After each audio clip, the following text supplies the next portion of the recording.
Desde Nuevo León, México, para el mundo de habla hispana, hablemos, hablemos claro y... Desde la muy noble, leal, pacífica, hermosa, heroica, asísmica por ventura de Dios, ciudad de Monterrey, y con el gentil patrocinio de los Congales del Bienestar, esta es una emisión más de la entrevista con Antonio Lomas. A tus órdenes, Toño, qué gusto verte. Igualmente. Salvador, me da mucho gusto que continuemos con esto que se está volviendo ya una tradición informativa desde el gran invernadero. Bueno, pues le quiero agradecer las atenciones que nos brindan en este espacio, en el gran invernadero, aparte de hacer nuestras entrevistas con Salvador Borrego.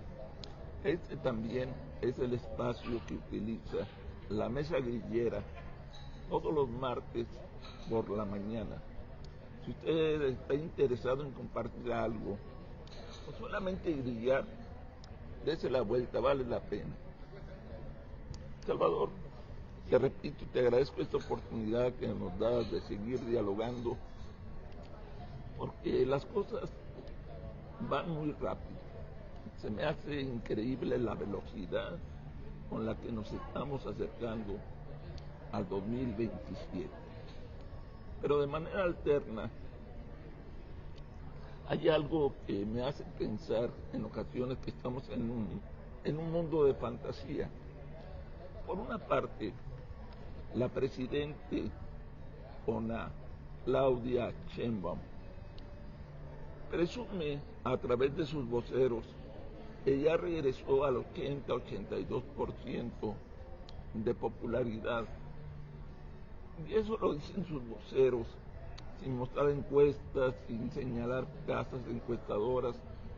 Ante cualquier señalamiento del tren que se dañó y tiene muchos muertos, que ya dijeron que el maquinista es el único culpable. Creo que andaba pedo, ¿no? Sí, parece que sí. Sí, ¿verdad? Se había tomado por ahí unas cervecitas y no midió bueno. También ante los conflictos de Cuba dicen, bueno, pero tenemos una presidenta que está siendo aprobada por más del 80% de los ciudadanos. No puede estar equivocado. Tal margen de ciudadanía, tenemos un buen gobierno solo por eso. A la par con esto, hay algo que me llama demasiado la atención y por eso te digo que vivimos en una especie de mundo de fantasía. Si en realidad Claudia tiene más o el 80% de aprobación entre los ciudadanos, ¿para qué carajos necesita realizar una manifestación popular del apoyo? Ya los alcaldes, gobernadores,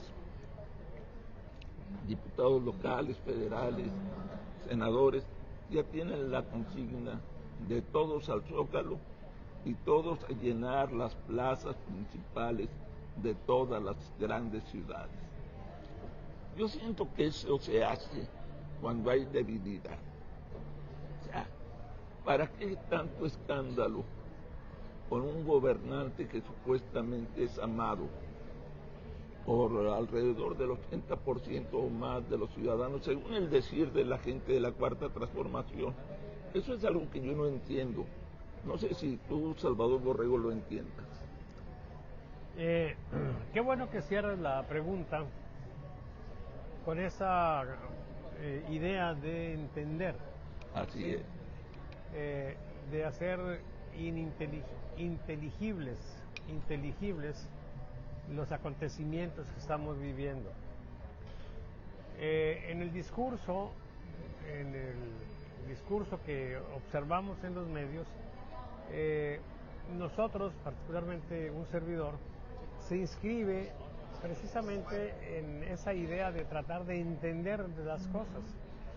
Y como tú dices, es difícil de entender porque así son todas las cosas que aparentan ser una cosa pero son otra, o que pues tienen una situación extraña, ¿sí? El término que describe a este gobierno y a esta época de la 4T es paradoja.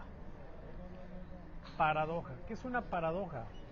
Algo que aparentemente no tiene sentido. ¿Y cuál es el reto de una paradoja? El reto de una paradoja es explicarla. Y hasta ahí la chamba de quienes estamos preocupados por entender, por hacer inteligibles los procesos o los acontecimientos que estamos viviendo. Lo que sigue es, bueno, una vez que tengo ya clara la paradoja, ¿qué hacer? Ese es trabajo de los actores políticos, ¿sí? Entonces, ¿cómo empieza este gobierno? ¿Cómo se da este gobierno? La elección del 2018, por ejemplo, que preguntábamos a la gente, oye, ¿estás de acuerdo con la política de abrazos no balazos? Y contundentemente nos decían que no. Les preguntaba si estaban de acuerdo con la idea de darle para atrás a la reforma educativa y la gente mayoritariamente decía que no estaba de acuerdo con eso. Le preguntabas por la idea de cancelar el aeropuerto, el Naim, ¿sí? Y la gente nos decía contundentemente que no. Ok, si alguien está proponiendo algo que no hace conexión, que no hace correspondencia, ¿sí? Aceptación de la gente que va a votar, pues lo lógico, sí, vamos a decir, es que no voten por esa persona. Aquí está la paradoja, porque preguntábamos a la gente, oye, ¿y por quién vas a votar? Y nos decían que iban a votar por López Obrador, justamente el que estaba proponiendo todas estas locuras. Entonces, explicar eso. ¿Cómo voy a explicarme eso? Pues porque hubo otros elementos que se fueron moviendo que tuvieron más peso en la gente, más importancia, más relevancia, que era un discurso populista, un discurso polarizante, que te regalaba ¿sí? a las almas angustiadas, sufridas, atormentadas, te regalaba la expiación, ¿sí? La relevación de culpas. Entonces, cuando alguien viene y te dice, estás molesto, ¿sí? Porque tienes este problema, porque no te alcanza, porque esto, porque hay otros que están más fuertes en lo económico y en lo social que tú. Pero no es tu culpa. Una de las cosas que tenemos, ¿sí? en este mundo actual es que el periodo neoliberal acrecentó mucho la idea de la meritocracia, que tú lo dices, oye, esto es algo lógico, ¿sí? Sensato, justo, que cada quien avance según su esfuerzo, según sus talentos. Y en ese contexto, lo interesante es que los que fueron exitosos en el esquema neoliberal se hicieron soberbios y odiosos. Y los que perdieron en el esquema neoliberal, sí, se hicieron un poco, pues digamos que deprimidos, sí, a veces hasta avergonzados, viendo cómo otros cercanos tuvieron éxito y ellos no. Y así como los que tuvieron éxito se hacen de cuenta de que todo eso fue por sus propios méritos y que no le ayudó a nadie, ¿sí? ¿Verdad? Equivocadamente. También los que no tuvieron éxito piensan que ellos fueron responsables. Y esa es una losa que han ido cargando por años. Entonces llega la elección del 18 y viene alguien y les quita esa losa y no les da nada, aparentemente nada tangible, pero sí les da la paz, la tranquilidad, ¿sí? Aparentes, ¿sí? Para quitarse esa responsabilidad, para quitarse ese complejo de culpa. ¿Ok? ¿A cambio de qué? A cambio de envenenarse el alma más, ¿sí? A cambio de estar pensando que fue, digamos que, impedido por las condiciones y por esos sectores que tuvieron éxito para él tener una condición deseable.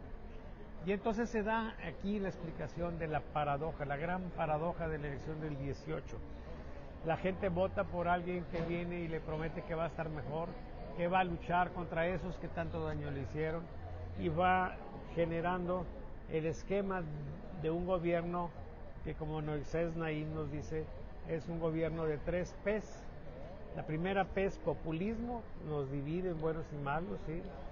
La segunda es polarización, o sea, se generan pues los grupos uno frente a otro. Y la tercera es la posverdad. Mucho de lo que sucede, paradójico, se explica en este contexto. Ya no vale la verdad, ya no valen los datos, ya no vale la estadística, ya no vale la objetivación de las cosas, ¿sí?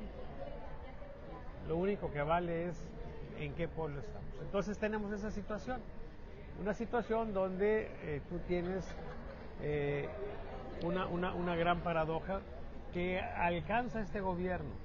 Tú me dicen que Claudia trae una aprobación de 80%. Y algunos dicen que arriba del 80%. Yo, la última encuesta pública que vi publicada fue la de este sitio que se llama Índigo, y ahí le dan 70% de aprobación a Claudia.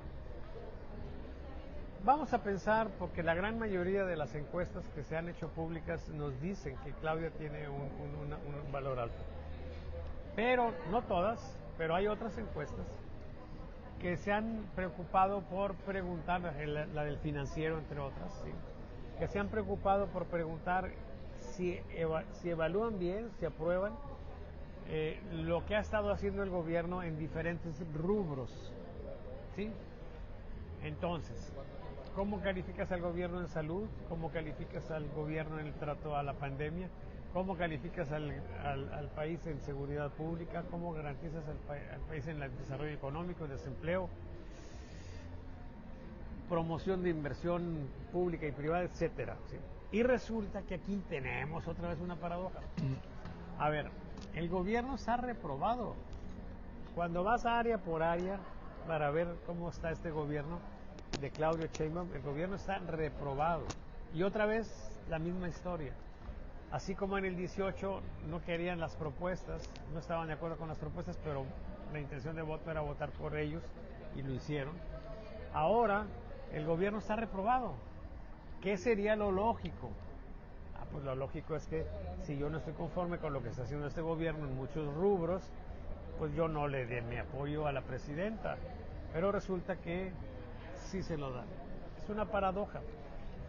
Y por eso cuando tienes una paradoja, tú tienes siempre el recurso de irte a lo lógico, a lo que es sensato, y decir eso no puede ser, y entonces no creo en la encuesta, ¿sí?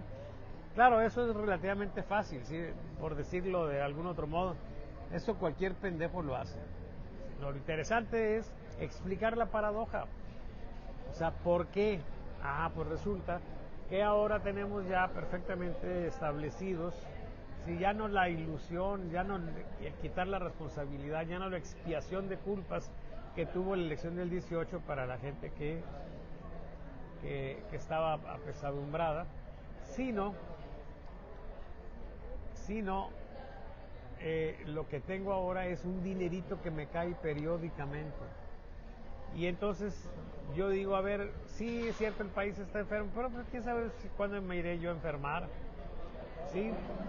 Quién sabe cuándo yo iré a tener un problema, pero lo que sí me llega seguidito, constante y sonante es este dinerito. Y entonces, a pesar de que el pueblo de México reprueba en términos generales al gobierno de Claudia Sheinbaum, la aprobación que recibe Claudia Sheinbaum es una aprobación alta. Aquí hay muchas cosas que podemos decir, ¿sí? Déjame terminar este primer bloque diciendo que es un apoyo endeble, y eso se refleja en la respuesta a las convocatorias que hace este gobierno. La última, la elección judicial, fue el 13% votar, y de ese 13%, el 3% fueron a manifestar su rechazo a la 4T. Uno de cada 10 mexicanos. Y si convocas a una elección, pues te vas a dar cuenta también de que ese 70-80% de aprobación no se traduce, ¿sí? Mira, como refuerzo a la idea anterior, es más o menos el mismo porcentaje, cerca de 75% de personas que reciben apoyo del gobierno federal y que aprueban a Claudia. Más o menos son los mismos. Entonces, esa gente, ya lo hemos dicho aquí varias veces, está en una condición en general de marginación y de poco interés en la política. Por eso, a la hora de la verdad, que es una elección, un referéndum, una convocatoria a algo, ¿sí? Entonces ahí te vas a dar cuenta de que ese apoyo que tiene la 4T es un espejismo. Es un espejismo. Y entonces ellos lo manejan y tratan de fortalecer ese espejismo, ese discurso, y por eso entonces convocan a manifestaciones en el Zócalo que lo rebasan para tratar de decir, miren, somos un gobierno popular, la gente quiere a la presidenta, etcétera, pero es un espejismo, ¿sí? Y entonces ahí tenemos una situación interesante porque la oposición debe ver cómo maneja eso, cómo lo aprovecha. Sí, ahorita tenemos una situación donde no se ve que hayan logrado avances, porque también en intención de voto y en muchas otras cosas la gente de la 4T está fuerte. En fin, pues, ¿qué es lo que tenemos? Encuestas creíbles, sí, son creíbles, pero con todos esos asegúnes. Y es entendible eso, o sea, también aquí estamos despejando, resolviendo la paradoja, ¿sí? Si nosotros nos vamos en la acción política solamente por lo que debe ser, por cómo marcan los cánones, etcétera, corremos el riesgo de no hacer un trabajo efectivo, ¿sí? ¿Cuál es el gran reto aquí? Por ejemplo, bueno, pues esperar, ver la manera de poder llegar a esos grupos que reciben dinero, de poder sensibilizarlos, de poder ver la manera de que aprecien bien las cosas, ¿sí? Cuestionarlos tal vez, para poder avanzar en el terreno electoral, que es lo que importa aquí. Y mira, hay una cosa que es interesante, para que veas cómo la opinión pública, que ahorita pues aparentemente está así, en esa condición rara, tuvo en esta semana, ¿sí?, una condición de éxito, de revaluación de su poder. Nos dice José Ortega y Gasset que toda la fuerza, la legitimidad, ¿sí?, de un gobierno, ¿sí?, proviene del pueblo, de la opinión pública, dice él, ¿sí? Y tú decías, a ver, los de la 4T pueden hacer lo que quieran, sí, están haciendo lo que quieren, pero de pronto llega el caso de las camionetas que compran la Suprema Corte de Justicia. Y como en tantos otros temas, se viene una luz de reacciones, cuestionándolos, enfrentándolos,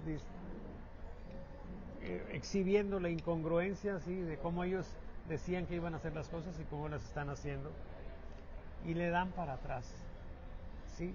O sea, lo más relevante de esta semana, Toño, es que la opinión pública ahí está, y por lo menos en este caso específico tuvo la fuerza suficiente para darle marcha atrás al tema ese de las camionetas, aunque no las regresaron, finalmente el gasto se hizo, pero dicen que las van a manejar ahí, a lo mejor a la hora de la hora las van a estar usando los ministros, ¿sí? Pero se sensibilizó la opinión pública, se manifestó incluso ni siquiera la opinión pública, la opinión publicada fue la que tuvo el efecto este, y logran que la 4T dé marcha atrás en algo. Si esto es un hecho aislado, pues bueno, vamos a seguir igual, pero si es el preludio para un fortalecimiento de la opinión pública que vaya siendo pues la que atenúe las locuras de la 4T, que es el último valladar para frenar las locuras, ¿sí?, de este gobierno, entonces será bueno. Ya veremos qué pasa, ¿sí?, en los temas que siguen. Yo te podría mencionar que el bloqueo, no el bloqueo, sino la cancelación de los envíos de petróleo a Cuba, podría inscribirse en esto mismo, pero ahí no podemos dejar de ver la presión de los Estados Unidos que muy probablemente fue la fuerza determinante para que se cancelaran los envíos a la isla de Cuba. Yo recuerdo que en los 70, todavía parte de los 80 y finalmente en los 90, al interior del partido dominante, que era el Partido Revolucionario Institucional, existía un paradigma. Primero, las encuestas se mantenían bajo secreto. Regularmente se colocaban en la caja de resguardo como una razón de Estado. Es más, muchos mexicanos de aquella época ni sabíamos cómo, por qué y para qué se manejaban las encuestas. En las escuelas, en las universidades nos explicaban, pero el común de la ciudadanía no sabían, ni estaban tan en boga las encuestas. Pero existía un paradigma central. Los periodistas indicaban en aquella época, los periodistas de estrategia y de poder, que el llenado de plazas era fundamental. No se daban a conocer las encuestas, pero sí se manejaba con bombo y platillo el llenado del Zócalo, el llenado de las plazas públicas con cada candidato. O sea, se utilizaban, como hoy se usan las encuestas, para motivar a los ciudadanos y para desmotivar a la oposición. De repente, como que ese paradigma se rompió. La pregunta, Salvador, es: en esta época, ese paradigma lo está retomando, ya lo retomó la Cuarta Transformación. ¿Le será útil a la Cuarta Transformación? ¿Funcionará como funcionó en los 70, en los 80 para el Partido Revolucionario Institucional? ¿O de qué estamos hablando? Mira, hay una frase que está ahí debajo de todo esto que comentas, con respecto a las encuestas, que eran encuestas que apenas empezaban, ¿sí? Yo recuerdo que después del 68, el presidente nacional del PRI era Lauro Ortega. Era un tipo ingenioso, ¿sí? Muy inteligente. Y se le conocía no como Lauro, sino como Largo Ortega. Había la preocupación de cómo estaba la opinión pública con respecto al Partido Revolucionario Institucional después de los lamentables acontecimientos del 2 de octubre del 68. Levantan una encuesta, ¿sí? Los encuestólogos también eran incipientes, ¿sí? Iban empezando en estas cosas. Pero bueno, encontraron en la encuesta que el PRI estaba con una imagen muy mala ante la gente, ¿sí? Ante la opinión pública, ante los mexicanos. Le llevan los resultados a Lauro Ortega y los ve y les dice: oye, ¿y por qué preguntaste nada más por el PRI? ¿Por qué no preguntaste por el PAN y por el PAR y por todos los partidos que hay? Y entonces hacen otra vez la encuesta y lo que encuentran es que sí, efectivamente el PRI tiene una situación de deterioro, pero que los demás partidos también. Esto es, digamos que, una discusión sobre la manera de hacer la encuesta, sobre la metodología. Entonces, la información es poder, se decía entonces, ¿sí? Así es. Y muchas veces, y sigue siendo así, se hace una encuesta para saber cómo están las cosas, para determinar cursos de acción, ¿sí? Para apuntalar la estrategia, para apuntalar la táctica política. Y eso juega un rol ahí, y en ese caso los actores políticos deben de tener como prioridad que la encuesta sea lo más confiable posible. Muchas veces caemos en la tentación de decir que tenemos una situación real. Sí, en realidad no es así. En la encuesta, cuando andamos haciendo encuestas, andamos moviéndonos en el contexto de la incertidumbre. Sí, entonces sabemos que hay un error, pero la metodología lo que nos regala es que ese error no va a ser más grande que un cierto nivel, de una cierta cantidad que para nosotros es despreciable, o sea que no cambia en esencia. Por decir algo, un muchacho sacó de promedio 87 y otro sacó de promedio 88. ¿Quién es mejor de los dos? Ninguno. Sí, en las escuelas y en los sistemas educativos dicen que el que sacó 88 tiene el primer lugar y que el que sacó 87 tiene el segundo lugar, pero es una pendejada, ¿sí? Es una pendejada, o sea, están en primer lugar los dos, se chingó, ¿verdad? Porque de 87 a 88 es nada. Bueno, en el términos políticos, porcentuales o de puntos, uno puede decir, mira, un 1%, un 2% no es nada, un 3% no es nada. Entonces, nosotros tenemos esa situación de que no tenemos la certeza de que ese es el valor exacto que tiene, pero sí una confianza grande de que debe ser por ahí de ese valor, poquito más, poquito menos, ¿sí? Y entonces tenemos pues la situación de una situación que tiene que ver con la toma de decisiones, la encuesta que sea lo más confiable posible, ¿sí?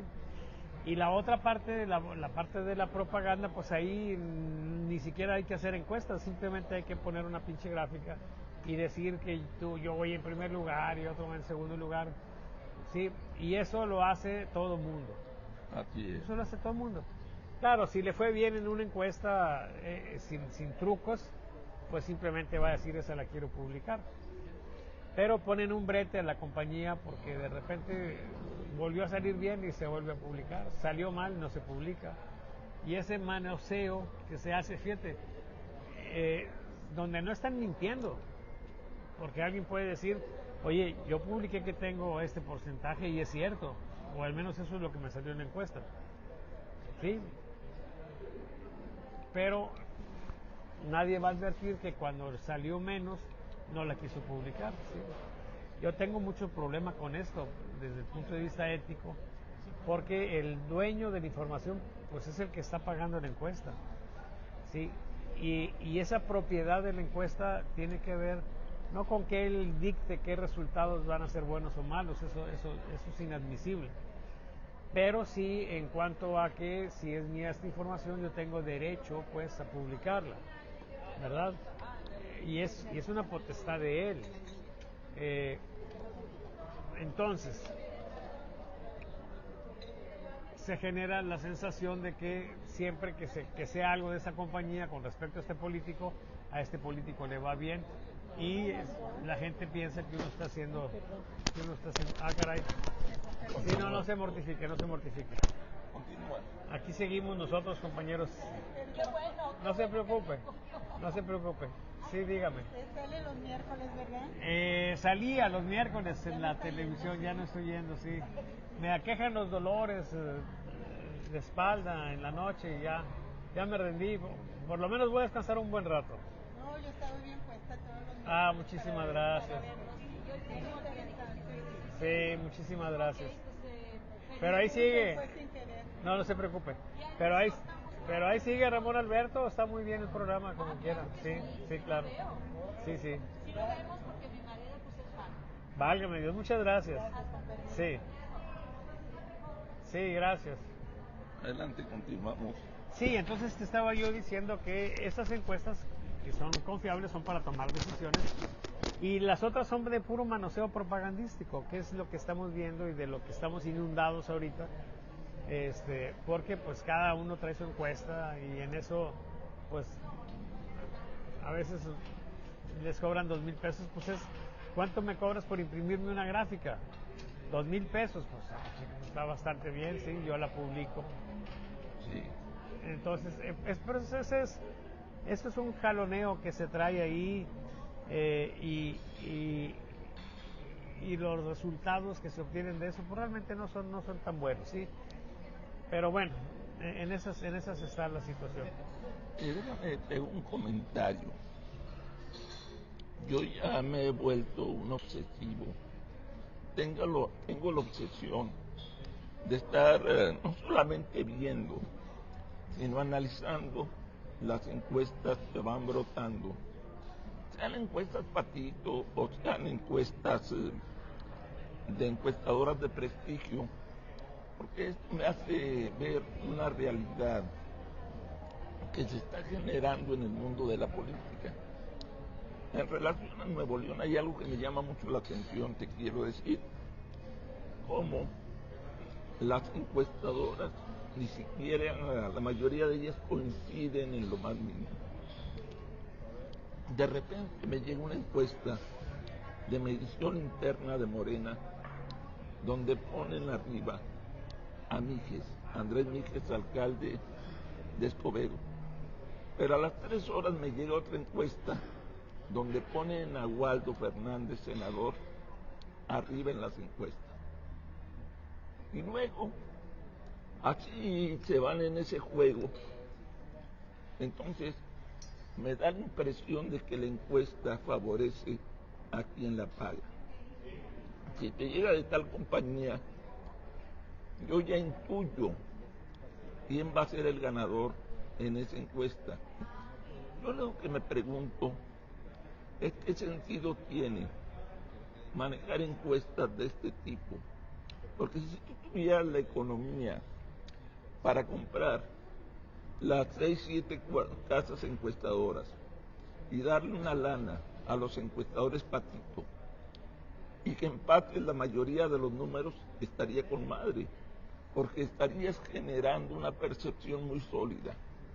Pero si de repente a los ciudadanos les llega una y otra y otra y otra, todas muy diversas, ¿qué es lo que se está logrando, Salvador Borrego? Bueno, lo que se está logrando es no caer. Las encuestas de propaganda inicialmente, originalmente, tenían el propósito de influir en los indecisos, de generar una percepción, ¿sí?, que finalmente orientara más votos a su campaña y le servía a él. Claro, eso tenía como condición que nada más tú hicieras eso, que nada más tú tuvieras pues la intención de tratar de mover engañadamente al pueblo, ¿sí? Y ya. Pero cuando eso se empieza a dar, ¿sí?, entonces todos los demás candidatos o todos los demás partidos empiezan a hacer lo mismo y entonces ya no tienes un beneficio. Lo tienes que seguir haciendo porque si no lo haces y todo el mundo dice que estás jodido y menos tú, ¿verdad? Pues entonces tú vas a quedar en una situación de daño. Es un poco la idea universal, general, de las ventajas competitivas.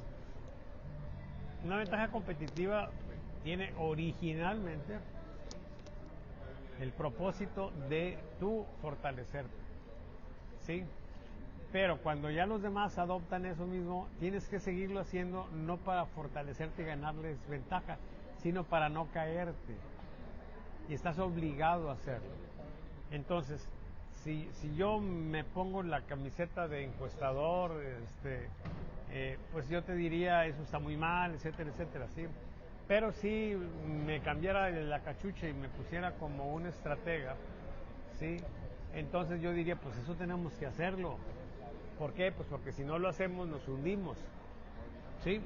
Ahora, esas encuestas tienen otro tipo de propósitos también en una campaña. Mira, las campañas electorales se manejan con dinero y ese dinero debe de salir de alguna parte.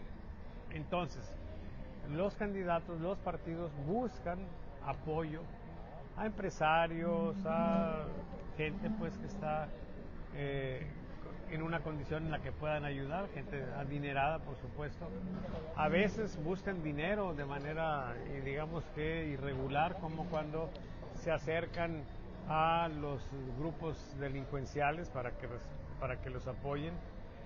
Y a veces se quedan ahí a media agua, como cuando van con los casineros y toda esa gente que están en el contexto legal, pero ahí un poquito en una condición, digamos que no muy honorable, ¿sí?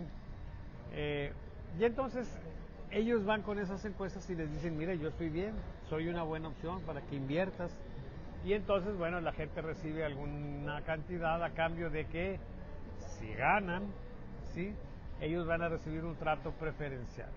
Y a veces el trato preferencial es simplemente poderse mantener en el negocio, ¿sí?, no perder la concesión, en fin. Y entonces por eso es que existen esas encuestas, y ahí van a estar, y no nos las vamos a quitar por nada del mundo.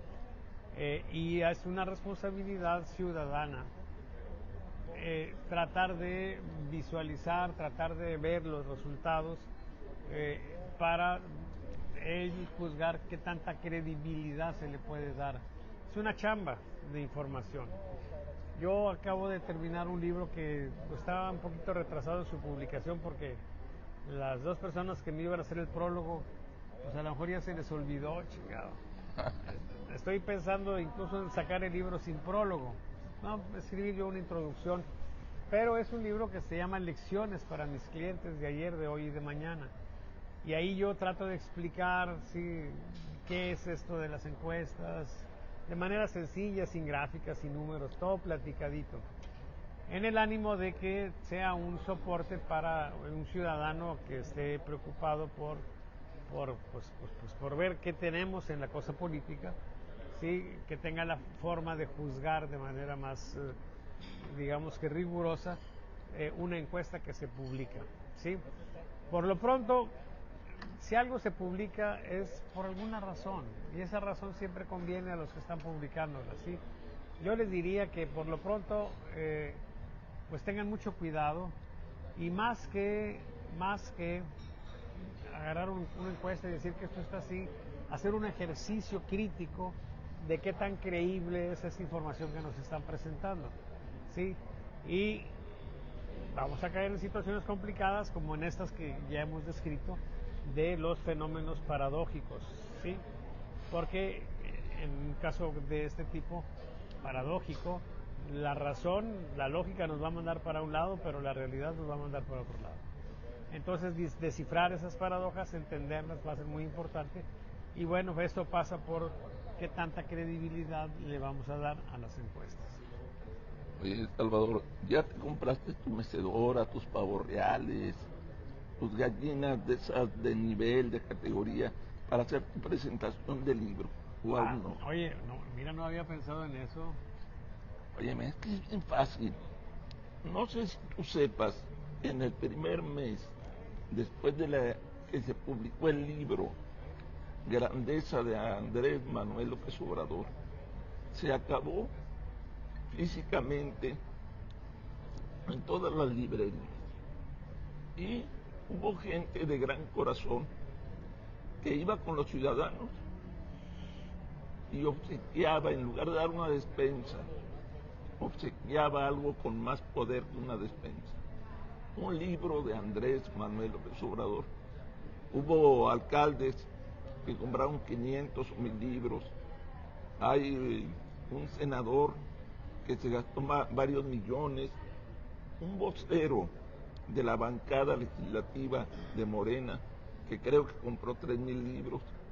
Imagínate que tú tuvieras esa capacidad de venta, Salvador. Sería algo increíble.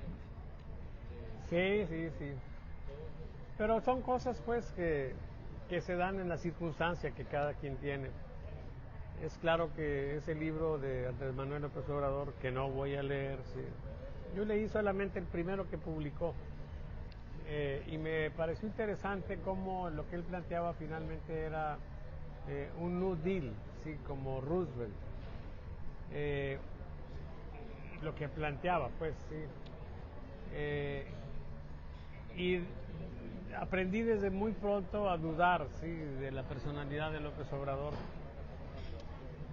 Ahora tiene al país en una situación muy determinada, sí, muy determinante de su voluntad. Y puede hacer eso y más cosas, sí. Hay todos los presupuestos disponibles. Los libros, yo creo que se han vendido, muy probablemente vengan de los presupuestos. La mayoría de lo recaudado debe ser de los presupuestos. Y así como eso, pues están los negocios del balasto y están los negocios en los que se ha metido la familia López Obrador. Y pues no son comparables, o sea, andamos en distintos rumbos. ¿Sí? Ellos están en el contexto del poder, ¿sí? Y la posibilidad de hacer lo que les dé la gana. Y yo pues acá soy un pobre borreguito que habita en la serranía. De modo que pues yo creo que el sillón como quiera lo puedo conseguir. Las gallinitas pues está cabrón. Bueno, las gallinitas no creo que tenga problema, pero los pavos reales sí ahí se me dificultaría. Quizá tenga unos 2 o 3 patos cagones ahí en lugar de unos dos guajolotes, unos 2 guajolotes ahí. Pero bueno, eso es en caso de que me anime a hacer una presentación. O sea, yo creo que simplemente voy a hacer rolar el libro, ¿sí? Imprimirlo para darle a algunos clientes como una forma de ventas y decir, mira, este es el asunto, de eso se trata y yo te puedo ayudar. Vamos, yo estoy en eso, pues, tengo mi empresa y tengo mucho interés y es mi chamba, pues conseguir clientes, sí, atenderlos. Entonces es todo, sí, andamos en mundos diferentes, sí, no andamos en eso, sí, que tenga que ver con López Obrador. Salvador, esta historia que estamos comentando reciente me recuerda una historia anterior. El amado por muchos y odiados por otros tantos, Jaime Rodríguez el Bronco. Platiqué con alguien que presumía ser asesor sobre un tema. Me llamó mucho la atención cuando aparecieron varias tiendas de ropa marca Bronco. Un tequila, me dicen que había una botella exclusiva con grabados en oro y todo. Me asegura ese supuesto asesor, que por lo que me dijo sé que tiene contacto con el grupo central de Jaime Rodríguez. Un día preguntó Jaime, ¿cómo hacerle para justificar el dinero que estamos obteniendo de manera extraordinaria? Con 2 o 3 tiendas de venta de ropa, vamos a hacer una marca de algún producto. Y resulta que entre mis, no sé cómo llamarlo, entre mis curiosidades de acción le dije a un compañero, plántate 8 horas fuera de la tienda que estaba allí en el centro comercial Morenos, en la tienda Bronco, e infórmanos cuántos clientes llegan en todo el día. Al otro día igual. El primer día de acción que se tuvo allí de plantón, me dice, entraron 3 clientes, pero solamente uno se veía que salió con un producto, con un pantalón. El segundo día, en todo el día, 2 clientes, uno con un pantalón, otro con un sombrero y una camisa. Ahí me di cuenta de algo y lo informé a su tiempo. Son experiencias de lavado que realizan los políticos, una fábrica de chocolates, una tienda de ropa, un restaurante. ¿No será también ese juego el de López Obrador? Fingir ventas para decir, bueno, yo he acumulado mi riqueza de manera correcta, vendiendo libros porque el pueblo sabe que soy un sabio para escribir. Y aquí están los resultados, las regalías, y con esto puedo vivir dignamente y con lujo durante toda mi vida. ¿No será eso, Salvador? Bueno, es una idea muy sugestiva, sí, muy claramente, pues digamos que posible. El asunto con esas riquezas que están obteniendo ellos de manera irregular es cómo justificarlas. Pueden esconder, pero pues ya se les han filtrado cosas, por ejemplo ese depósito de 3,000 millones de pesos. Creo que Amílcar Olanz es el que tiene esa condición, que vive en Suiza. Y entonces, bueno, pues es un gran problema. tener dinero es un gran problema. Es más fácil ser pobre que rico. Sí, te meten menos broncas. Te metes en menos. Por eso somos felices. En menos problemas, sí. Y en esas están ellos. Yo creo que ahorita van a tener que preocuparse por explicar esas cosas y explicar otras tantas, sí. Pero bueno, pues sí, es esta gente de la 4T. Fíjate, el gran tema aquí es cómo llegan con un discurso anticorrupción y terminan siendo los más corruptos que hemos tenido en el México contemporáneo. Dime de qué presumes y te diré de qué careces. Claro. Frase de nuestros abuelos. Sí. Entonces, bueno, pues tenemos esa situación. Por otra parte, pues el libro, la verdad, yo no sé quién lo irá a leer. Si se vende, sí, la cosa es que lo compren.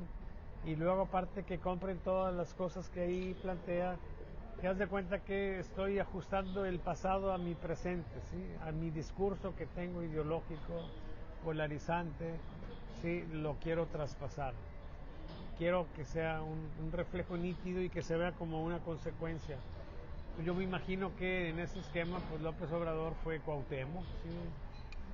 Me imagino que fue Cuauhtémoc, le quemaron los pies. O Quetzalcóatl. Bueno, Quetzalcóatl era otro pedo, sí. Quetzalcóatl era un dios. Pero ven a López Obrador como un dios, hombre. Bueno, sí, claro.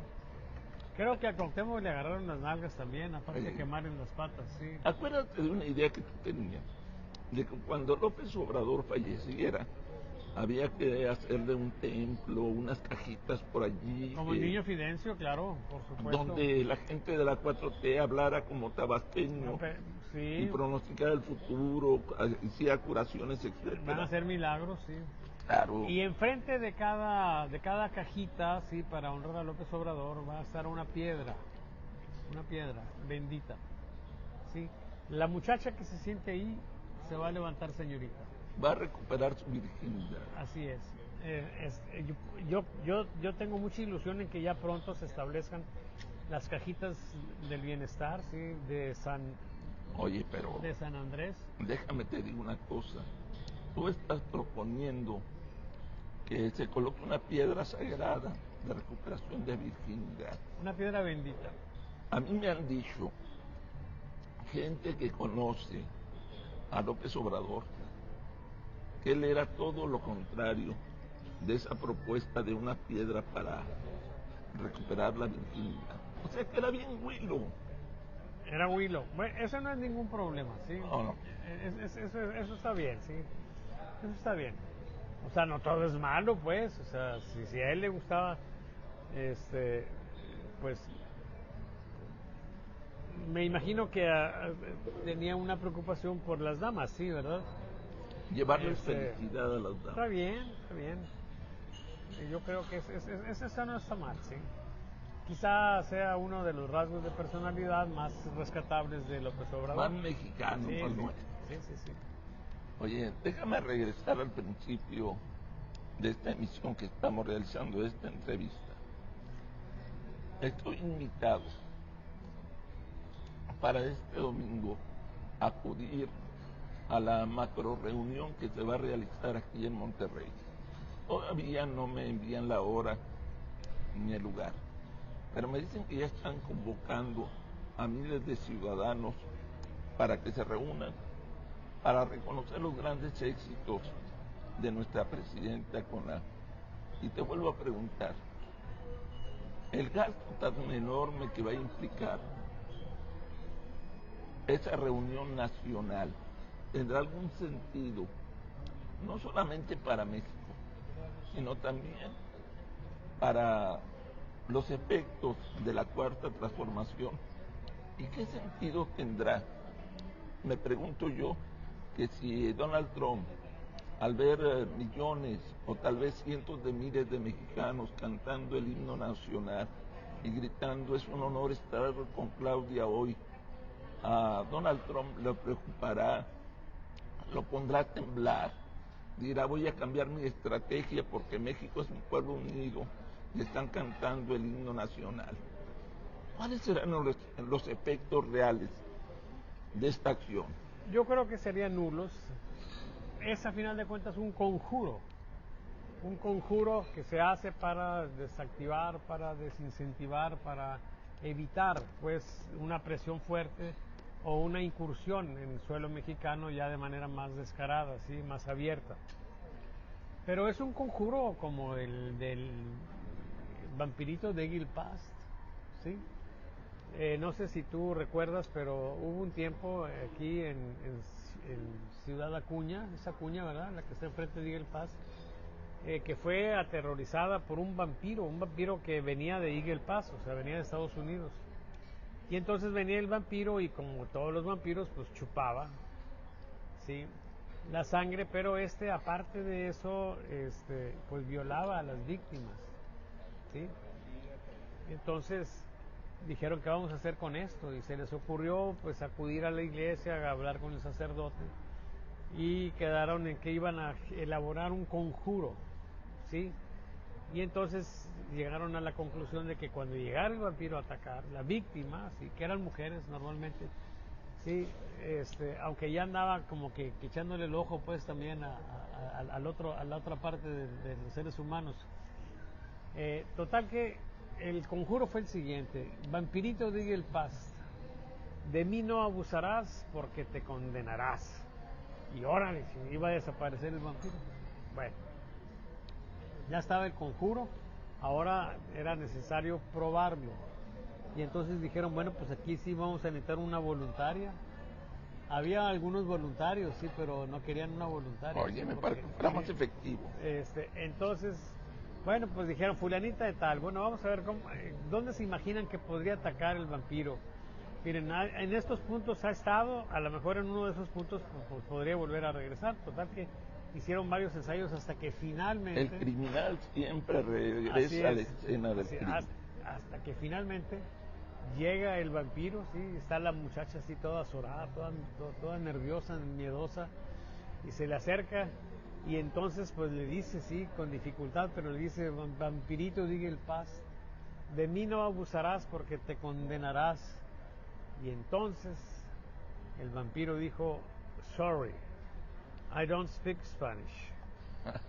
Y órale, cabrón. Así van a hacer estas chingaderas que está haciendo la 4T. No van a servir de nada.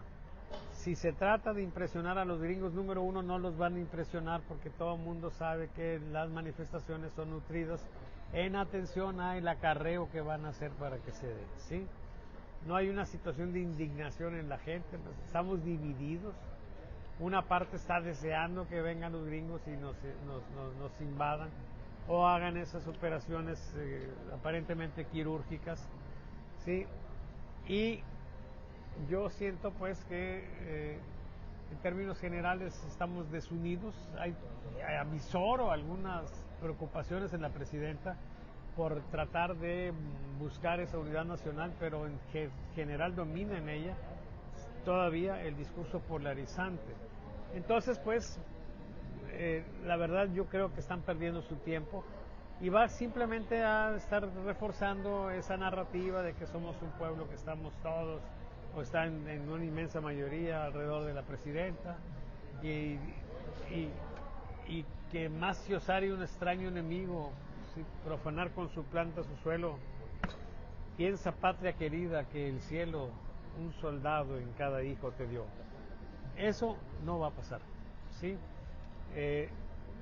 Nosotros en México hemos sido víctimas y hemos sufrido dolorosas derrotas que nos han costado pues en alguna ocasión hasta la mitad de nuestro territorio por estar divididos, ¿sí? Mientras el exterior no se mueva y estemos aquí nosotros haciéndole el pendejo con la polarización y con la posverdad y con todo eso, no pasa nada. Pero si hay intereses externos, ¿sí?, que estemos divididos, pues les facilita o les facilitaría la tarea. Es relativamente fácil, ¿sí? Ahorita, por ejemplo, si llegara unos comandos gringos y llegaran y agarraran al Mencho, agarraran a los Chapitos y de una vez que fueran y se levantaran a López Obrador, ¿sí?, una parte grande de la sociedad va a aplaudir, ¿sí? Y otra parte, por supuesto, que se va a indignar. Y ahí se podría dar el fenómeno de una bronca ya directa entre seguidores de López Obrador y seguidores de, pues, la otra opción política. Y podríamos empezar ya a estar casi en un terreno de guerra civil, y sabrá Dios qué tanto nos costaría, ¿sí? Porque vienen los gringos, ¿sí? Una vez ya instalados van a poner bases militares, ¿sí? A lo mejor de repente dicen, ¿sabes qué? Vamos a firmar un tratado como el Guadalupe Hidalgo y vamos a quedarnos ahora con una partecita, ¿sí? Digamos, el puro copetito, sí, nada más, mira, desde Tamaulipas hasta Baja California, ¿sí? Nada más esos Poquita cosa. Un poquito, sí. Y nos puede ir como en feria, ¿sí? Yo me imagino que Claudio y sus asesores están conscientes de esto y muy probablemente vayan a dar pasos en pos de generar una unidad nacional que ahorita no tenemos. Vamos a ver. Salvador, he estado al pendiente del tipo de convocatoria que está realizando la Cuarta Transformación para llevar a la gente a esta macro reunión. Los pasos son muy simples. Primero, le preguntan al ciudadano, disculpe, ¿qué tal ha ido con los apoyos sociales? Y él en su casa recibe ese apoyo social. No, pues mi abuelita, mi mamá, mi hijo, mi hermana que es madre soltera, ok. Pues hay que apoyar a nuestra presidenta, va a haber una macro reunión en tal parte. Y en caso de que pueda ir usted, es necesario que vaya porque esto va a mostrar la fortaleza de nuestro movimiento que ha generado que usted tenga apoyos sociales. Palabras más, palabras menos, ese es el mensaje. Y aquí viene la contradicción. Yo recuerdo que en el siglo pasado, un mensaje que era constante, que casi hartaba en la radio, en la televisión, estos programas sociales no son de ningún partido político, etcétera, etcétera, etcétera. Claro. ¿Por qué se empezó a presentar ese programa? Por exigencia de muchos de los que hoy están en la Cuarta Transformación. Sí, claro. Ellos que decían, están tomando los programas sociales que son pagados por todos los ciudadanos a través de los impuestos para atraer simpatizantes hacia el PRI. Eso se debe de acabar. Y obligaron al gobierno a que hiciera eso. Hoy quitaron ese comunicado y aparte descaradamente lo están usando como medio de atracción, no solamente para este tipo de eventos, sino también para cualquier tipo de campaña. Mi pregunta es, ¿cuánto tiempo más les irá a resultar positivamente para ellos este tipo de acciones y no estarán cayendo en una fantasía de decir, todo mundo nos apoya, pero en el fondo no es así? No sé, Salvador.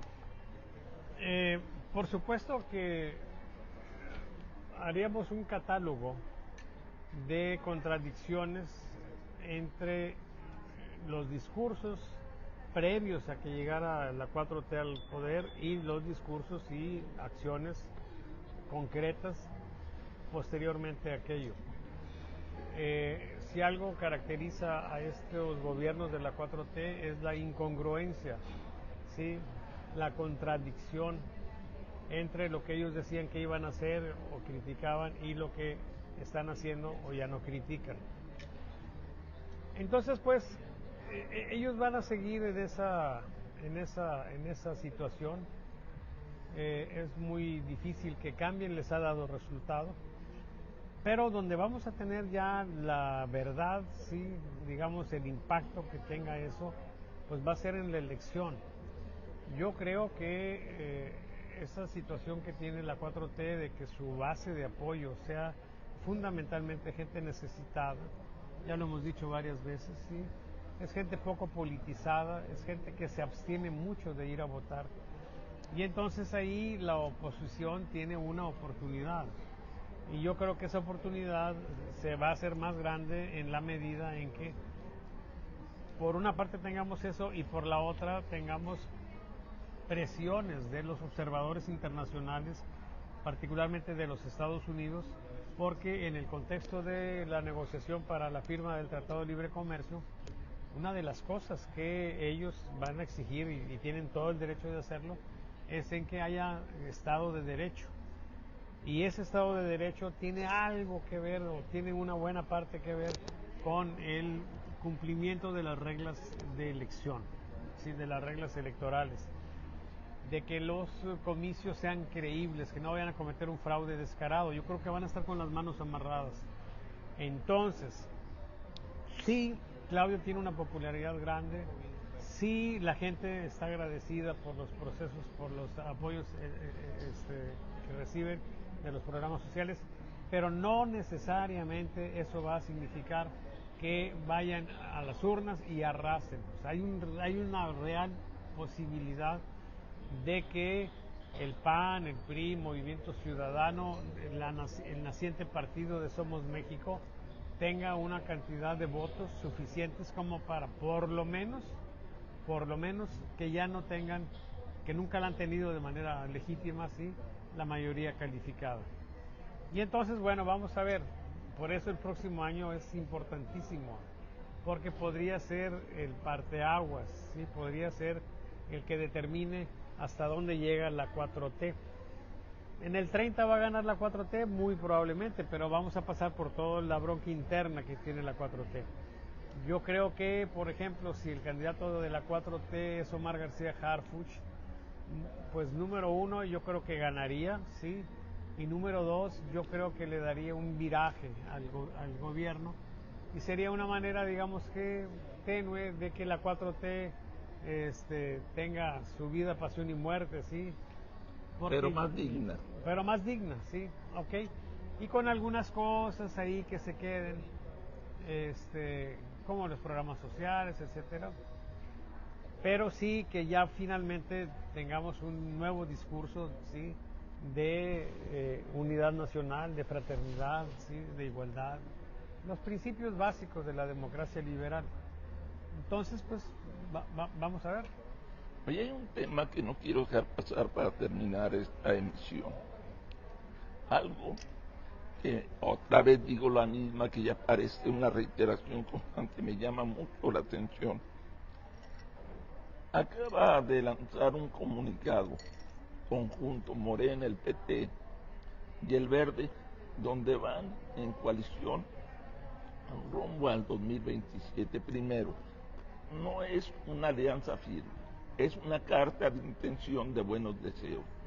Segundo, mientras nos dicen que están muy unidos, en Coahuila tienen elecciones en este 2026. Ahí el Partido Verde se deslindó. Van en coalición el Partido del Trabajo y Morena. En Oaxaca se acaba de dar algo ridículo: la supuesta revocación de mandato de Salomón Jara, el gobernador, donde ganó muy a huevo. Fueron un poquito más del 50%, contra un poquito más del 40%, un poquito más del 50% para la continuidad, un poquito más del 40% por no lo queremos. Aquí hay dos fenómenos que me antojan interesantes. El primero de ellos es que el PT se declaró, a pesar de que Salomón Jara es de Morena, se declaró en contra del gobernador primero y lo sigue haciendo. Okay. Segundo, tuvieron que movilizar todas las acciones para que el no triunfara. Me refiero a compra de votos, y eso está comprobado, acarreo, etcétera. O sea, y yo me pregunto, ¿dónde está la fortaleza real de Morena si no lograron sacar esa tarea de manera correcta?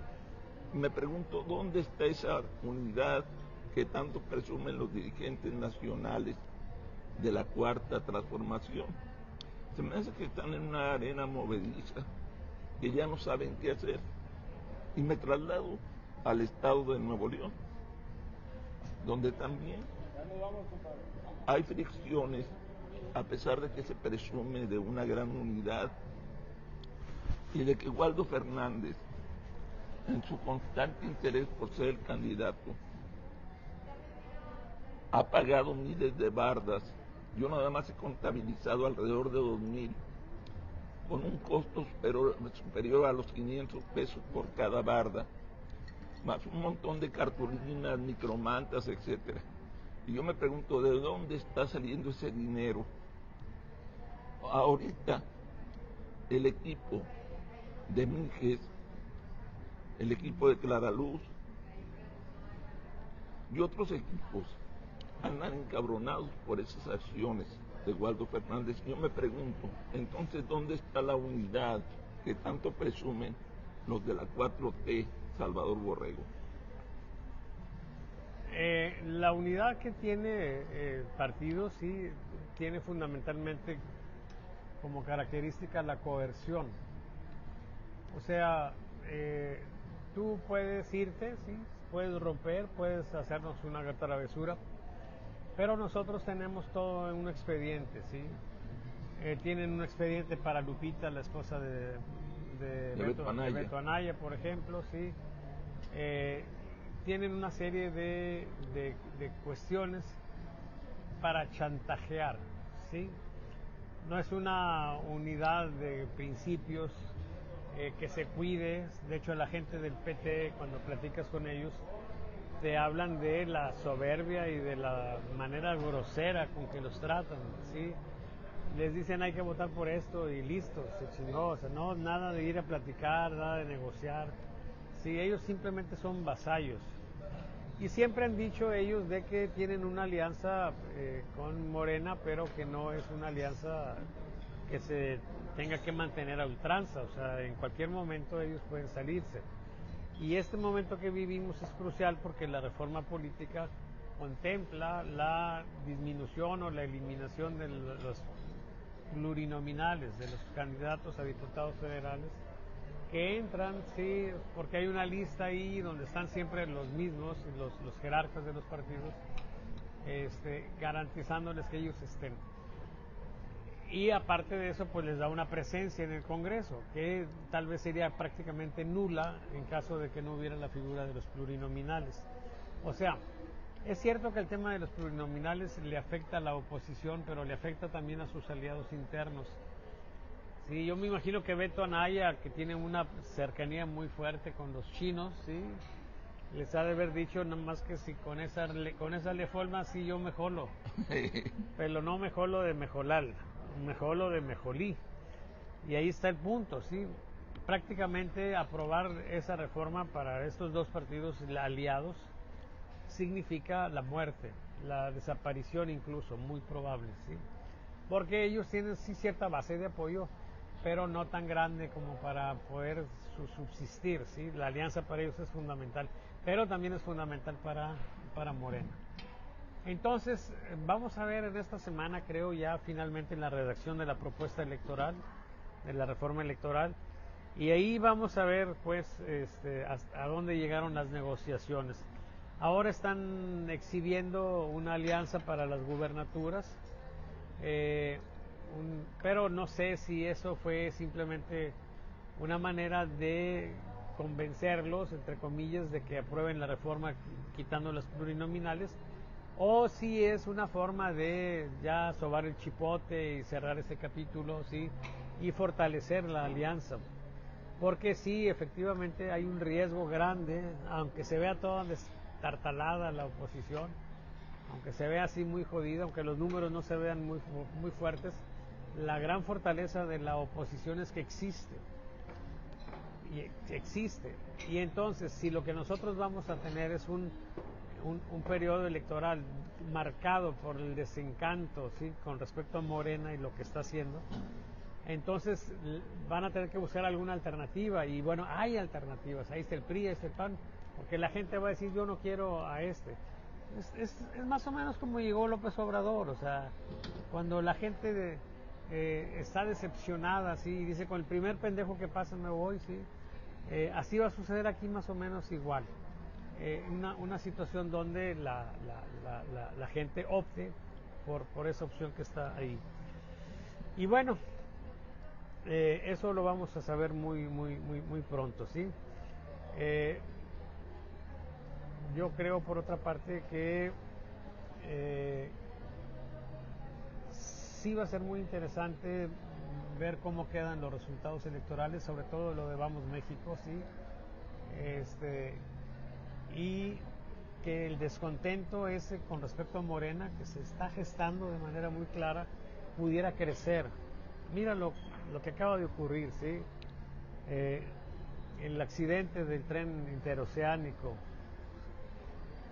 ¿Cómo es posible que pretendan cerrar el caso encarcelando al maquinista, ¿sí? Al conductor del tren, diciendo que iba a 75 kilómetros, pero un tren sin velocímetro? O sea, ¿cómo sabes eso? No puedes saberlo. Por otra parte, ir a 75 kilómetros por hora en esta época, o sea, los trenes urbanos internos más o menos van a 80 kilómetros por hora, tranquilitos.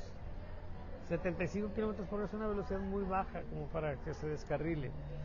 Pretender que fue el chofer y pretender que es la gente humilde la que está ahí, debe de ir generando también una serie los pobres. Para que se chinguen. Primero los pobres, ¿para qué? Pues para que se mueran en la pandemia.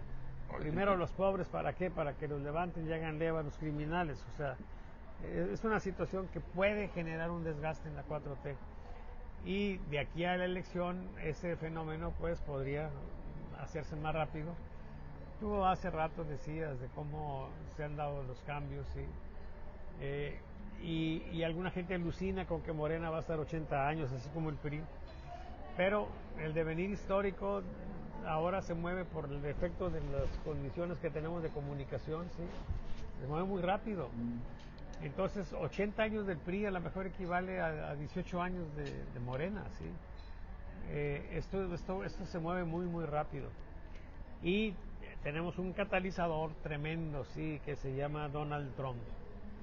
Entonces, mucho va a depender de cómo se dé ese entorno internacional, de cómo se dé la situación económica. Y entonces, bueno, pues ya veremos. Pero la figura central finalmente durante esto va a ser y seguirá siendo la 4T, el gobierno de la 4T, lo que haga, lo que no haga, ¿sí? La reacción que haya en la opinión pública, ¿sí? Entonces, bueno, pues estamos listos para ver qué sucede, ya con palomitas, así, un refresquito, para disfrutar de eso. Oye, para terminar, déjame te hago una comparación tal vez muy tonta. Dos familias. Una familia que siempre ha tenido un hijo consentido, al que se le da todo, no se le permite ningún esfuerzo. Una familia donde tiene un hijo presionado, donde siempre se le exige resultados en la academia, en el trabajo, en todas partes. Vamos a trasladar este ejemplo hacia nuestra vida política. Morena tiene dos hijos baquetones, acostumbrados a que todo se les salve desde el poder. Debemos de recordar cuando Peña Nieto se vio obligado a salvar al Partido del Trabajo, anulando una elección municipal porque ya había perdido su registro. Y en lugar de decirle, ¿sabes qué? Pártete la madre, busca al electorado y recupera tu registro. No, se la pusieron facilita. Anulamos esta elección municipal, hacemos que la ganes y te regresamos tu registro con madre. Y así ha estado siempre la historia del PT y del Partido Verde. Han sido parásitos. En cambio el PRI y el PAN han aprendido a ir contracorriente, a partirse la madre, a hacer oposición, que ha sido de repente una mala oposición, hay que reconocerlo. Entonces, ante esta propuesta de ley, en caso de que cristalice, ¿quién carajo sería el gran perdedor? Los aliados de la Cuarta Transformación, porque no saben luchar en escenarios adversos Ya esa historia ya la perdió el Partido del Trabajo. Antes era aguerrido, entrón, etcétera, se le acabó. Entonces, ellos serían los grandes perdedores. No sé si quieran sacrificarse en favor de Morena para darle vida eterna, o van a decir, tenemos en nuestras manos el poder de impedir este tipo de reformas, las consecuencias las asumimos, si es necesario vamos solos a reconstruir nuestra nueva historia. No sé qué vayan a hacer, pero sí se me hace algo muy interesante. Y siento, repito, que los grandes perdedores de una reforma, como la propone Morena, sería el acabose, no para el PRI, para el PAN, ni para Vamos México, o Somos México, más bien dicho, sino para las remoras de Morena. Con esto termino y te pido por favor, Salvador, que leas en tu página las opiniones de quienes nos ven y nos escuchan. Sí, claro, con mucho gusto. Bueno, vamos a ver. Vamos a ver. Caray. Tenemos buena cantidad de comentarios. Órale. Bueno, Fundación, voy a acercar esto un poquito más. Fundación Daniel Hernández está viendo el video. María de Jesús Ortiz Carrillo también nos está viendo. Comenta buenos días, señores. Nos dice, qué carajos, otra vez esto.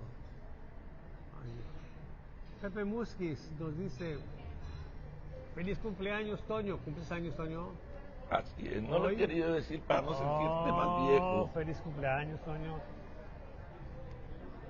Que sean muchos años más de crítica y pensamiento libre. Fuerte abrazo, te dice Pepe Musquiz. Un abrazo, Pepe.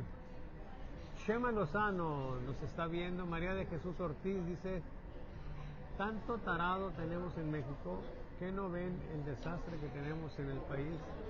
Pues sí lo ven, pero como que no le hacen mucho caso. Nos dice Pepe Musquiz, lo que pasa, Salvador, es que está siendo muy simplista. Se explica muy fácil cuando añades la variable de lo terrible.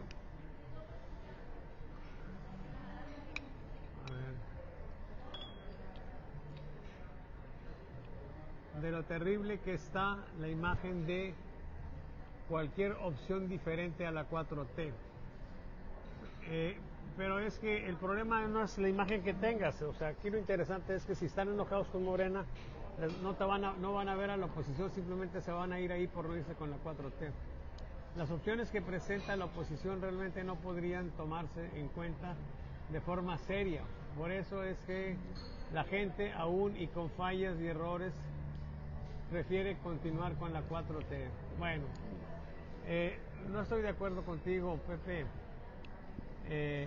Hay que ver el tema este que comentamos aquí de las paradojas y hay que ver también que no sabemos si la gente se va a decepcionar más de la 4T.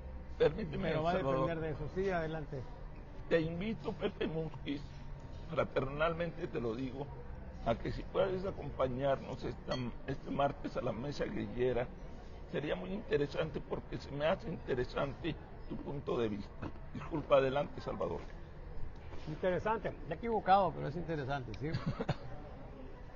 Ok, Consuelo Riojas nos está viendo, le mando un beso a mi cuñada de oro. María de Jesús Ortiz Carrillo nos está viendo, Mar Torres nos está viendo, Enrique Valdés Villalobos también. Enrique Valdés Villalobos, Oscar Torres nos dice, Maese Salvatore, esta charla es aleccionadora a nivel universitario.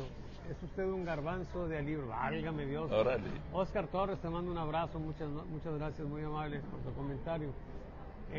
Bueno, Jesús Andrés Miranda está viendo esto. Perdón, buenas tardes, nos dice Jesús Andrés Miranda.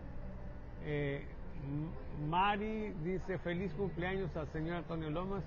Más hartos, te manda otra vez el ósculo. Te digo. Correspondiente. Mamá, que ahora debe ser un beso cumpleañero. Válgame Dios, bueno, te mandan el ósculo, compañero, sí.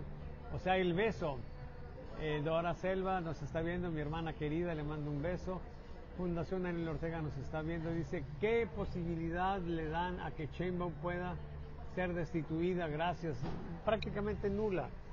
Miren, déjenme comentarles, cuando la situación de López Obrador del gasolinazo, perdón, no de López Obrador, sino de Enrique Peña Nieto, mucho se especuló sobre la idea de que debería de ser destituido y de que se hiciera un referéndum, y él tenía una aprobación pues cercana al 30%, o sea, estaba muy, muy desgastado.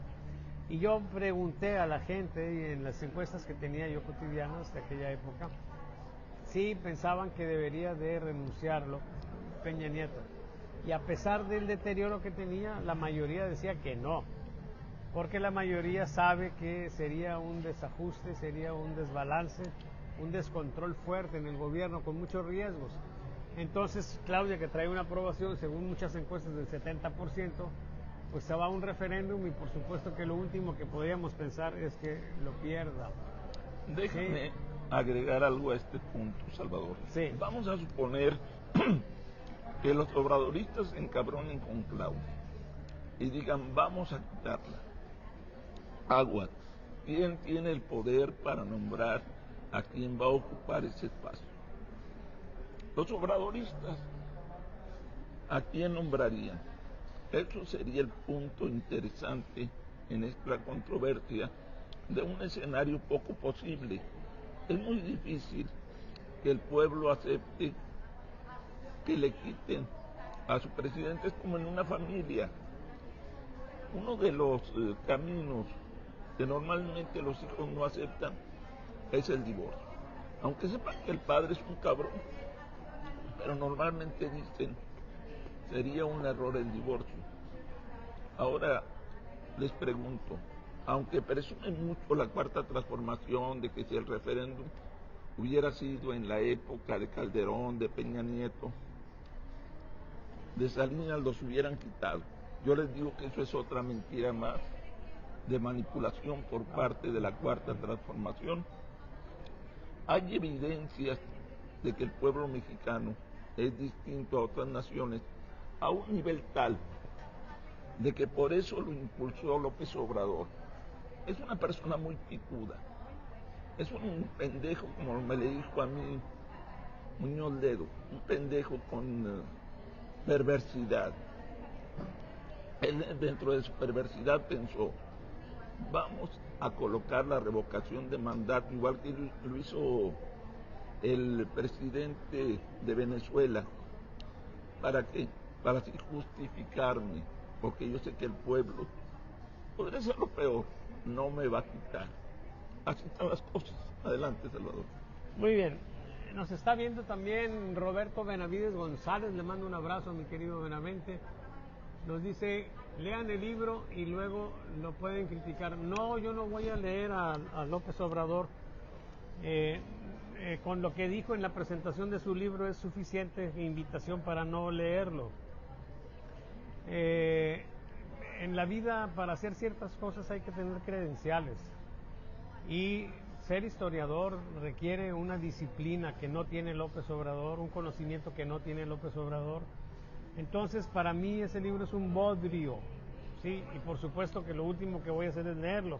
No lo estoy criticando, sí, simplemente tengo los datos que está mostrando él, ¿sí? Donde pretende ajustar, ¿sí?, la cadena del tiempo para que el discurso actual político concuerde con una historia pues que está inventada. Entonces, no, Benavente, hay cosas más interesantes. Ahorita estoy leyendo, por ejemplo, las meditaciones de Marco Aurelio. Sí, en esta época difícil vale la pena ir con los estoicos para que nos ayuden a soportar tanta pendejada. Dice, lo grave de ustedes es que crean mentiras y luego se las creen. Ah, mira, Benavente, ¿cuáles mentiras, Benavente? Aquí no hay mentiras, son cosas objetivas, sí. Además, muchas de las críticas que se han estado generando recientemente son generadas de manera directa de los expedientes que tiene la Fiscalía General de la República con respecto al huachicol fiscal, con respecto al Tren Maya, con respecto a todo eso. Sí, Benavente, un día vas a entender que estás equivocado, sí. Sigue, Benavente. Y la leyenda. Se la agarró intensamente, dice, Las reuniones de los partidos son parte de las actividades de cada partido y lo que hacemos en Morena son parte de nuestras acciones. ¿Cuál es el problema? Ninguno. Ningún problema, porque ¿Sabes qué entiendo pueden ahí? juntarse, sí. No criticamos nosotros que se junten, de modo alguno, sí. O sea, simplemente nos está diciendo Pero pues por qué nos critican. van a llevar a sus acarreados, o sea, de otro modo no iría la gente. Don Salvador, faltó la mesa grillera del martes. Es que hacía mucho frío, compañero. Y entonces, prudentemente, como somos ya puros pinches viejitos los que estamos aquí en la mesa grillera, bueno, casi todos, sí. Entonces decidimos que no hubiera el martes pasado, pero el próximo martes aquí vamos a estar, ¿sí? Faltó la mesa grillera el martes. Tache. ¿Qué pasó? Gracias, pues el frío, compañero. Que al final de cuentas no estuvo tan inclemente como se decía don Salvador. Faltó la mesa del martes, claro que sí, ya expliqué. Fundación Daniel Ortega, Miranda Barajas, el frío, ya nos estaba explicando aquí también. Roberto Benavides sigue intenso, y Roberto, vente el martes, por favor, hombre, aquí platicamos en corto. Dice, con respecto a Trump, somos el único país que Trump respeta. Válgame Dios. Órale. O sea, agarrar las nalgas no es una falta de respeto, ¿sí? Y esto, por una parte, es por la legitimidad de nuestro gobierno. Por favor, ¿cuál legitimidad? Es un gobierno que no es legítimo. Y por otro, la capacidad mostrada por nuestra presidenta. Válgame Dios del cielo, Benavides. A ver, ¿cómo va a ser legítima una presidenta que hace una campaña anticipada con un derroche de millones de pesos diciendo que es Claudia? O sea, ahí está. ¿Cómo es legítimo un gobierno que gana con dinero que, según una serie de testimonios, surge del crimen organizado? O sea, lo último que tiene Claudia es legitimidad de origen. Legitimidad en función del ejercicio del poder sí lo tiene, ¿sí? Si te refieres a esa legitimidad de que más de la mitad apoya su gestión, en eso estamos de acuerdo. Pero no tiene legitimidad de origen, ni ella ni lo tuvo López Obrador, porque fueron campañas financiadas por el narcotráfico. Y eso eventualmente los puede llevar a la cárcel, eventualmente, ¿sí? Oye, Entonces, Salvador, por favor... Déjame te contradigo un poco. A ver, Yo no estoy de acuerdo en eso de la legitimidad por las acciones. Por una razón, es evidente que esa legitimidad, esa popularidad está manchada por las becas del bienestar, número uno. Número dos. Pero eso, ¿por qué lo mancha? No, pues eso es una condición y es un programa de gobierno. Yo estoy de acuerdo en que se haga en la medida en que se pueda. Pero la manera en que se maneja por parte de la 4T, Okay. Una manera coercitiva. Ok, ahí estamos de acuerdo. Mira, si no hubiera esa acción coercitiva, pues yo te diría que la historia sería otra. Porque imagínate, tú recibes tu beca del bienestar, es Ajá. el 50% de lo que Sí. llega a tu hogar. Y te dicen, si no vas al evento, te lo dicen de manera soterrada. Sí, vamos a perder esto. Oye, este comentario de Benavides que sigue aquí intenso, es muy interesante. Dice, lo que llaman discurso polarizante es parte de nuestra visión política. Órale, esto es muy fuerte. ¿Qué significa eso? Pues que vamos a los chingadazos. Vamos a los chingadazos. Sí, no hay alternativa. Sí, y estamos renunciando a los principios básicos de la democracia liberal, que precisamente lo que trataba de evitar es que la lucha por el poder se resolviera a madrazos. Ahorita, por supuesto, los de Morena pueden ganar, pero de repente van a perder y se los va a llevar la chingada. Y yo a la gente de izquierda, sí, amiga que he tenido de toda la vida, desde siempre les dije, el problema es que este pinche gobierno va a vacunar a México contra la izquierda. Ahorita sienten que están en la izquierda y que están triunfando, si la chingada traen una bola de fantasías, pero cuando dejen el poder, cuando lo pierdan, y va a ser a la punta de chingadazos, porque por lo que estoy leyendo aquí no va a haber otra forma, ya la izquierda no va a regresar jamás a México, porque van a asociar la izquierda a todas las pendejadas que ha estado haciendo en la 4T. Sigue Roberto Benavides. ¿Cuál es nuestra otra acción política? ¿La del PRIAN? ¿O la de ustedes o cuál? Oye, ¿cómo que la de ustedes? O sea, yo no soy partido político. Mira, si yo fuera dirigente de partido político, ya les hubiera partido la madre a estos. Sí. No. Ahorita el actor fundamental es Morena y la 4T. La oposición está en una condición muy jodida, pero existe, y eso es interesante. O sea, existe una alternativa, y pudiera ser que Somos México también se convierta en una alternativa. Entonces, de lo que va a depender el resultado de la elección del próximo año, pues va a ser de cómo se va a dar la relación de Morena, de la 4T, con la gente, ¿sí? Entonces, si siguen haciendo pendejadas, ¿sí? Si siguen saliendo las consecuencias de todas las pendejadas que ya hicieron. Es más, ellos podrían ya no hacer pendejadas. Nada más con las consecuencias del Tren Maya, del tren interoceánico, del aeropuerto Felipe Ángeles, etcétera. Con esas consecuencias tenemos para que se empiece a desgastar esto y se empiece a dar un fenómeno grave. El grave problema es que ellos están en una etapa de negación de todo, no lo perdonan. Sí, sí. Están como la esposa que dice, todo se lo perdono a mi viejo. Sí, sí, claro. Y eso me hace terrible porque llega el momento en que la esposa se harta y manda a volar al viejo. Sí, claro. Ramiro González nos está viendo, Jesús Andrés Miranda Barajas se está viendo, Fundación Daniel Ortega dice, si es destituida antes, habrían elecciones extraordinarias. No va a ser destituida, por eso no te preocupes. Don Salvador, que López no escribió ni el índice, válgame Dios. Efraín Rentería, buenas tardes amigos, saludos, nos dice Efraín Rentería. Y dice fuera Morena y su 4T norteña también. Vámonos, ya le pegaron también a Mijes. Oye, qué interesante. Muchas gracias Roberto Benavente, mi queridísimo amigo. ¿Sí? Gracias por participar de esta manera. Ojalá que tengas oportunidad de venir el martes, este martes, a la mesa grillera. Siempre tenemos gente afín a la 4T en la mesa. Unos más cargados que otros. Pero siempre hemos procurado que nuestra mesa sea una mesa abierta. Se me queda mucho esa idea de que nos vea la gente de la 4T como una alternativa política. Yo no estoy en la política, soy en la parte contestataria. Sé que en estos contextos les preocupamos más a veces los contestatarios que los que están en la oposición, ¿sí? Porque estamos tratando de escudriñar, de ver las fisuras, las cosas, y de repente alguna idea de lo que surge aquí, pues pudiera materializarse y tener algún resultado ya en el contexto del plano electoral. Pero bueno, ha sido muy grato, qué bueno que leímos esto, sí.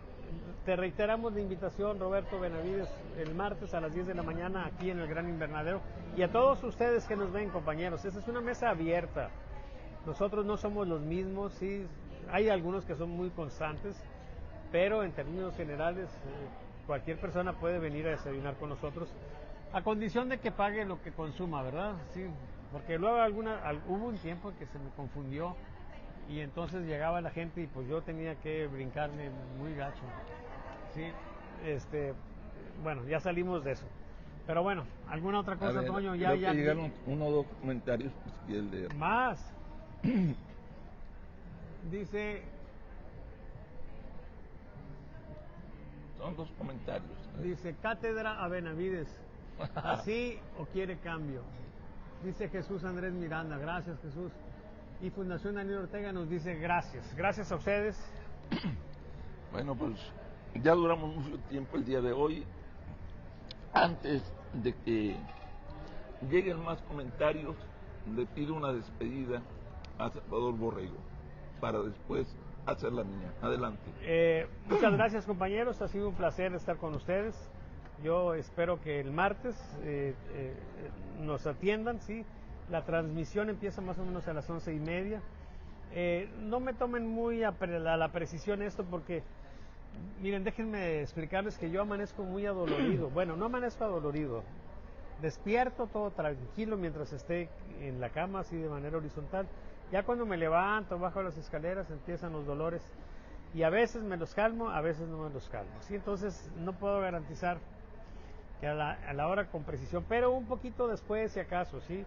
Está la transmisión. Pero aquí en el restaurante estamos desde las 10 de la mañana para los que quieran venir a desayunar y comentar de manera directa en la mesa. Les mando un abrazo. Bueno, yo les quiero reiterar la invitación abierta. Podemos no coincidir, pero sí es necesario el diálogo dentro de esta polarización para tratar de evitarla. Roberto Benavides, Pepe Musquiz y todos aquellos que tengan algo que decir, nos vemos si se atreven este martes por la mañana aquí en el Gran Invernadero y estaremos transmitiendo a partir de las 11:30 de la mañana alrededor de esa hora. Vamos juntos a decir, hablemos claro. Por muchas gracias, hasta la próxima. Bye.